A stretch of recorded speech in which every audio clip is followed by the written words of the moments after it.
പുതിയ വീഡിയോയിലേക്ക് എല്ലാവർക്കും സ്വാഗതം. മറ്റ് ഇൻഗ്രീഡിയൻസ് അധികം ചേർക്കാതെ എങ്ങനെ എളുപ്പത്തിലും രുചികരവുമായി ഒരു ചക്ക ഹൽവ ഉണ്ടാക്കാമെന്നാണ് ഇന്നത്തെ വീഡിയോയിൽ ഷെയർ ചെയ്യുന്നത്.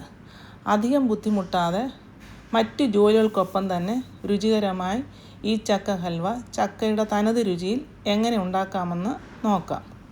അതിനായി ആദ്യം ചക്കച്ചുളകൾ റെഡിയാക്കി വെക്കുക. ഇവിടെ ഞാൻ വരിക്കച്ചക്കയുടെ ചുളകളാണ് എടുത്തിട്ടുള്ളത്. ഈ ചുളകൾ മീഡിയം സൈസിൽ അരിയുകയോ മിക്സിയുടെ ജാറിൽ പൾസ് ചെയ്യുകയോ ചെയ്യാം. ഇവിടെ ഞാൻ ഫുഡ് പ്രോസസ്സിലാണ് അരിഞ്ഞിരിക്കുന്നത്.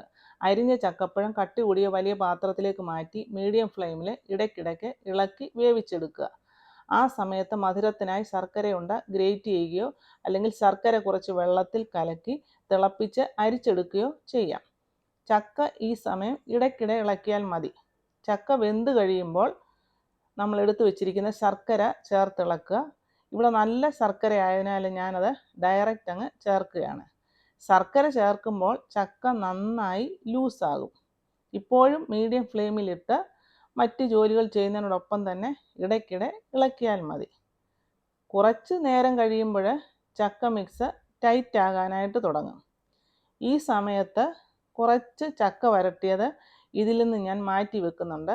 അത് അടയും കോഴിക്കട്ടയും മറ്റുമൊക്കെ ഉണ്ടാക്കാൻ വേണ്ടിയാണ്.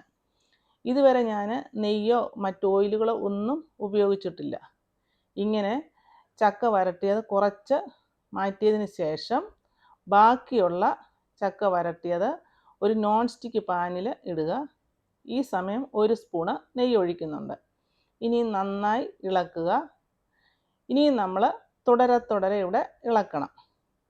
അങ്ങനെ നന്നായി ഇളക്കി കഴിയുമ്പോൾ വീണ്ടും കുറച്ച് നെയ്യ് കൂടെ ഇവിടെ ചേർത്ത് കൊടുക്കാം. ഇവിടെ ഞാൻ ആകെ 2 സ്പൂൺ നെയ്യ് മാത്രമേ ചേർക്കുന്നുള്ളൂ. നെയ്യ് ഇട്ടതിന് ശേഷം വീണ്ടും നന്നായി ഇളക്കി ഇതിൻ്റെ പരുവം ഒന്ന് ചെക്ക് ചെയ്യണം. എന്നിട്ട് പാനിൽ നിന്ന് വിട്ട് വരുന്ന പരുവത്തിൽ ഫ്ലെയിം ഓഫ് ആക്കണം. ഇവിടെ നമുക്ക് അലുവയുടെ പരുവം ആയിട്ടുണ്ട്. എന്നാൽ കൂടുതൽ കട്ടിയുള്ള അലുവ വേണമെങ്കിൽ കുറച്ച് നേരം കൂടെ ഇട്ടിളക്കിയാൽ മതി. ഇനിയും ഇത് നന്നായി ഇളക്കിയതിന് ശേഷം ഇത് മറ്റൊരു പാത്രത്തിലേക്ക് മാറ്റുക. മാറ്റിയിട്ട് തണുത്തതിന് ശേഷം ഇഷ്ടമുള്ള വലിപ്പത്തിൽ മുറിച്ച് ഉപയോഗിക്കാം. ഇവിടെ ഞാൻ ചുക്കോ ജീരകമോ ഏലക്കായോ ഒന്നും ചേർക്കുന്നില്ല. ആകെ 2 സ്പൂൺ നെയ്യ് മാത്രമേ ചേർത്തിട്ടുള്ളൂ. ചക്കയുടെ അതേ രുചിയിൽ വളരെ ടേസ്റ്റിയായ ഹൽവ മറ്റ് ജോലികൾക്കൊപ്പം തന്നെ പെട്ടെന്ന് നമുക്ക് തയ്യാറാക്കാം. ഈ വീഡിയോ ഇഷ്ടമായെങ്കിൽ ലൈക്ക് ചെയ്യുക, ഷെയർ ചെയ്യുക, കമൻറ്റ് ചെയ്യുക. സബ്സ്ക്രൈബ് ചെയ്ത് സപ്പോർട്ട് ചെയ്യുമല്ലോ.